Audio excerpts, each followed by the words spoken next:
할렐루야. 네, 새벽을 깨워 또 현장과 영상으로 함께 하시는 모든 광연의 성도님들을 예수님의 이름으로 환영하고 축복합니다. 네, 오늘은 생명의 삶 5월 5일자 본문인 사무엘하 14장 12절에서 24절의 본문을 가지고 정의를 외면한 사랑은 하나님 지혜가 아닙니다 라는 제목으로 하나님의 말씀 나누도록 하겠습니다. 압살롬이 암논을 죽이고 도망간 지 3년이라는 세월이 흘렀습니다. 가슴에 대못을 받고 떠난 아들이었지만 다윗은 마음으로 그를 간절히 그리워했죠. 어제 본문에서 요압은 이 압살롬에게 마음이 항해 있는 그 다윗의 마음을 캐치하여 드고와 여인을 통해 압살롬을 돌아오게 하려는 전략을 보여줍니다. 그리하여 드고와 여인에게 할 말을 전해주고 그 드고와 여인은 상주처럼 상복을 입고 죽은 사람을 위해 오래 슬퍼하는 여인같이 이 다윗 왕에게 나아가게 합니다. 아마 압살롬도 이 고향을 떠나 이 3년이라는 세월을 보내면서 이 고향에 대한 그리움과 또 가족에 대한 그리움이 있었을 것입니다. 그러나 두 부자가 다시 만나서 서로를 받아들일 만한 그 마음의 준비는 아직 충분하지 않은 상태였습니다. 11절 말씀을 함께 보도록 하겠습니다. 여인이 이르되 청하건대 왕은 왕의 하나님 여호와를 기억하사 원수 갚는 자가 더 죽이지 못하게 하옵소서. 내 아들을 죽일까 두렵나이다 하니 왕이 이르되 여호와께서 살아계심을 두고 맹세하노니 내 아들의 머리카락 하나도 땅에 떨어지지 아니하리라 하니라. 아멘. 드고와 여인은 다윗 왕 앞에서 연기를 했지만 다윗 왕은 진심으로 그녀를 위해 판결을 해줍니다. 만족스러운 대답을 얻게 된 여인은요, 지금까지 했던 이야기에 담긴 의도를 조심스럽게 드러내면서 말을 합니다. 12절에서 뭐라고 말합니까? 한 말씀만 내 주 왕께 아뢰도 되겠습니까? 라고 물어봅니다. 다윗 왕이 허락하자 그녀가 말을 하죠. 그 내용을 정리하면 이렇습니다. 다른 사람의 아들조차 이 살인죄로부터 사면할 마음이 있다면 당연히 왕의 아들인 그 압살롬에게도 사면을 베풀어야 한다라는 그런 논지였습니다. 그녀는 14절에서 이 쏟아진 물을 다 담지 못하는 것 같이 이미 죽은 암논은 이미 어찌할 수 없다고 말합니다. 또한 하나님은 사람의 생명을 빼앗기보다는 방책을 베푸셔서 내쫓긴 자가 하나님께 버림받은 자가 되지 않게 하신다고 말하죠. 드고와 여인은 이 사랑만 강조해서 다윗을 설득하려 합니다. 긍휼과 자비가 풍성하신 그 하나님만 강조하고 있는 것이죠. 그러나 여러분, 우리 하나님은 어떤 하나님이십니까? 사랑의 하나님이시기도 하지만 공의의 하나님이십니다. 다윗도 그것을 알기에 압살롬을 그리워하지만 쉽사리 불러들이지 못한 것입니다. 정의를 외면한 사랑은 이처럼 위험합니다. 사랑의 하나님은 백성에게 생명을 주시지만 결코 정의를 무너뜨리는 분이 아니십니다. 그러나 드고와 여인은 자비로운 결정은 하나님이 주신 지혜라고 말하면서 온갖 좋은 말로 다윗 왕을 칭찬합니다. 드고와 여인은 그 하나님의 정의는 무시한 채 다윗 왕에게는 하나님의 사랑만 강조하고 있는 것이죠. 그러나 이와 같은 논리는 전혀 하나님의 뜻과는 맞지 않습니다. 그리고 철저히 인간적입니다. 왜 그렇습니까?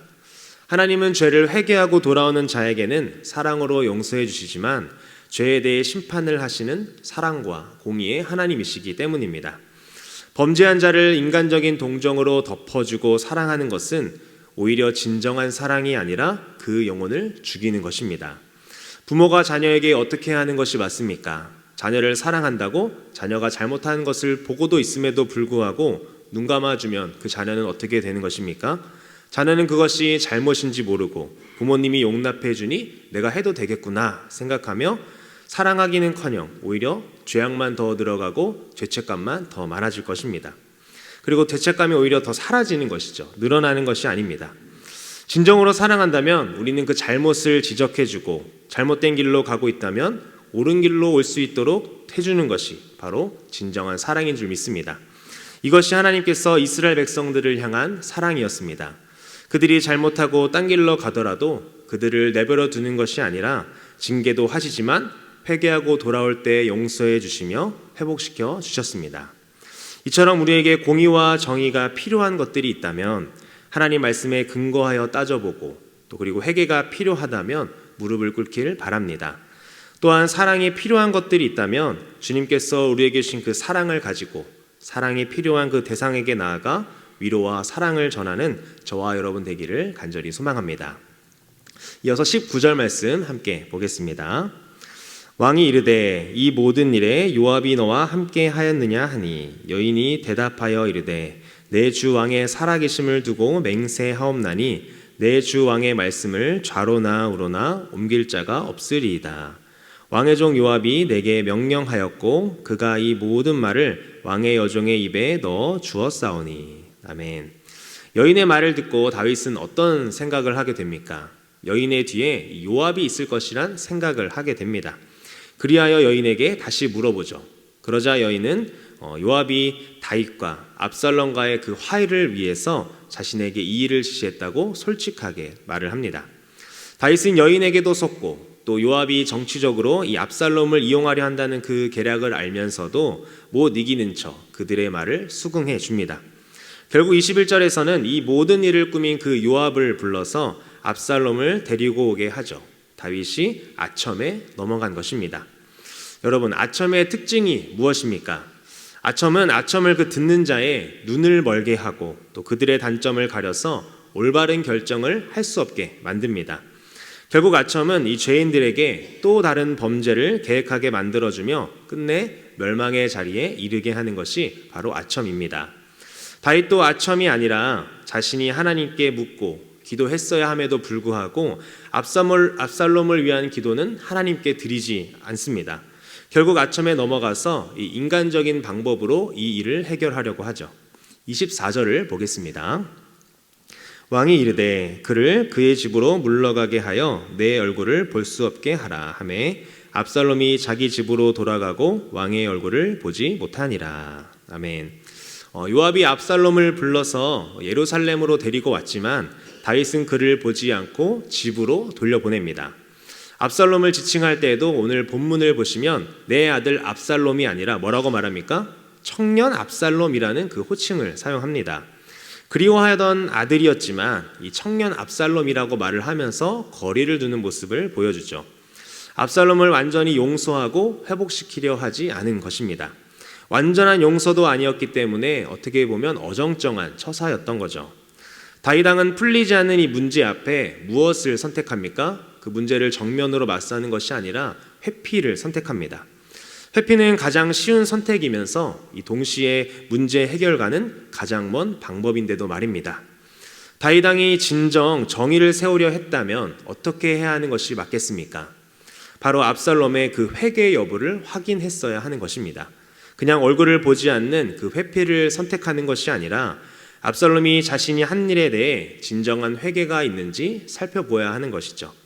그러나 다윗 왕은 그러지 않았고 이 어정쩡한 모습으로 압살롬의 마음만 더 혼란스럽게 했습니다. 다윗은 엄히 훈계해야 할 때는 침묵하였고 또 오히려 관대하게 용서를 해야 할 때는 가혹한 태도를 취했습니다. 요압의 계획에 의해서 어쩔 수 없이 이 압살롬을 불러들이긴 했지만 화해할 마음의 준비가 아직 안 되었던 것입니다. 돌아온 탕자 비유에서 이 탕자와 압살롬은 차이를 보여줍니다. 어떤 차이가 있습니까?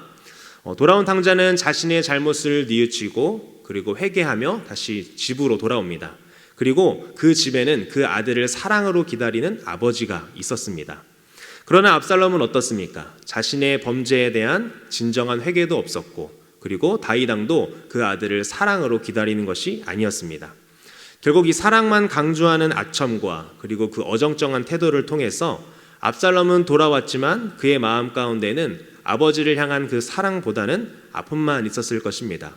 이럴 거면 나의 얼굴을 보지 않을 거면 나를 왜 이곳에 불렀는가 하는 그런 불평만 계속 늘어갔을 것이죠. 결국 나중에는 어떻게 됩니까? 압살롬이 반역을 꿈꾸게 됩니다. 아들을 완전히 용서하지 않는 그 아버지와 그리고 회개의 눈물이 없는 아들이 빚어낸 결과인 것이죠. 죄는 아들을 향한 애틋한 감정으로 무마시킬 수 있는 문제가 아닙니다. 반드시 철저한 회개와 반성이 있어야 하는 것이죠. 하나님은 자비의 하나님이시기에 회개하고 그 돌아온 자를 수도 없이 용서해 주시지만 결코 죄를 방관하지 않으시는 분입니다. 이런 사랑과 공의의 하나님을 기억하는 저와 여러분 되기를 간절히 소망합니다. 말씀을 맺겠습니다. 다윗과 압살롬 모두 충분히 상처가 가라앉지 않았고 또 두 사람의 마음에서 이 슬픔과 원망이 다 해소되지 않았습니다. 그런데 요압의 계략에 의해서 준비되지 않았던 그 두 사람이 만난 것이죠. 그렇게 준비되지 않는 만남은 이 좋지 못한 결과를 만들어 줍니다. 진정한 화해는 하나님에 의해서만 이루어질 수 있는데도 말이죠. 인간적인 방법으로 이룬 화해의 모습이 어떻게 되는지 우리는 오늘 그 본문을 통해서 알 수 있는 것입니다. 죄의 문제는 어물쩍 넘어갈 수 있는 문제가 아닙니다. 당사자들은 하나님 앞에 회개하며 용서를 구해야 하고 또한 상대를 용서할 수 있는 그 마음을 구해야 하는 것입니다.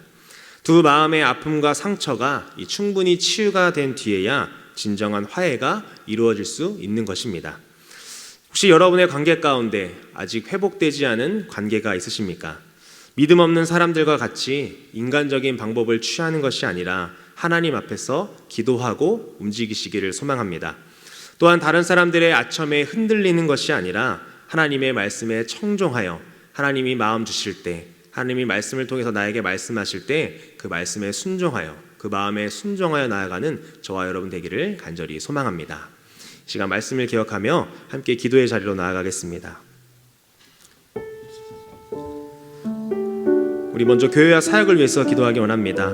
어린이 주일 온 가족 예배를 통하여 다음 세대가 올바로 세워지는 우리 광해교회가 될 수 있도록 주님 은혜를 더하여 주옵소서. 또 육체적인 연약함으로 고통받고 있는 성도들을 위해 기도합니다. 주님 그들을 위로하여 주시고 모든 질병 가운데 예수 그리스도의 보혈로 덮어주셔서 깨끗하게 치료되는 은혜를 더하여 주옵소서.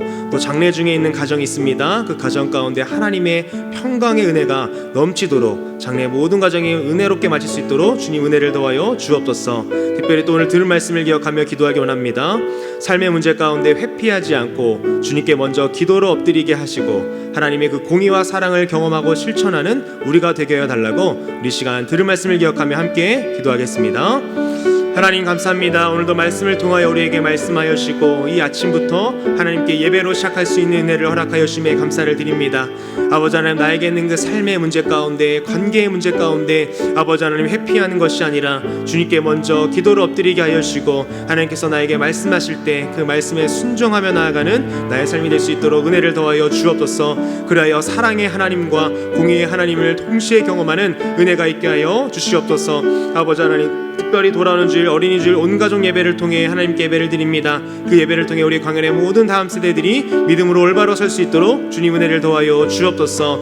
아버지, 육체적 연약함으로 고통받고 있는 그 성도들을 위로하여 주시고 모든 질병 가운데 예수 그리스도의 보혈로 덮으셔서 깨끗하게 치료되는 은혜가 있게 하여 주옵소서. 하나님, 장래 가정 가운데 있습니다. 장래를 치르는 가정 가운데 하나님의 평강을 허락하여 주시고 하나님 장래를 마치는 그 모든 가정 가운데 성령 하나님께서 인도하여 주시고 세상에 줄 수 없는 그 위로와 평강을 하나님께서 그 모든 과정과 그 가정 가운데 넘치도록 부어 주시옵소서. 아버지 하나님 감사합니다. 우리를 말씀과 기도의 자리로 불러주시고 하나님께 예배드릴 수 있는 은혜를 허락하여 주시니 감사합니다. 정의를 외면하고 사랑만 강조하여 압살롬을 불러온 다윗의 모습을 통하여 우리에게 무엇이 있어야 하는지 깨닫게 하여 주시니 감사합니다. 사랑과 공의의 하나님을 기억하며 아첨에 움직이는 것이 아니라 하나님의 말씀에 움직이는 우리가 되게 하여 주시옵소서. 또한 화해보다 회개가 먼저임을 기억하며 인간적인 방법으로 문제를 해결하는 것이 아니라 하나님 앞에 기도하며 나아가는 우리의 모습이 될 수 있도록 은혜를 더하여 주시옵소서. 그리하여 사랑의 하나님과 공의의 하나님을 경험할 수 있는 우리 모든 강연의 성도들이 될 수 있도록 주님 은혜를 더하여 주시옵소서. 이 모든 말씀 살아계신 예수님의 이름으로 기도합니다. 아멘.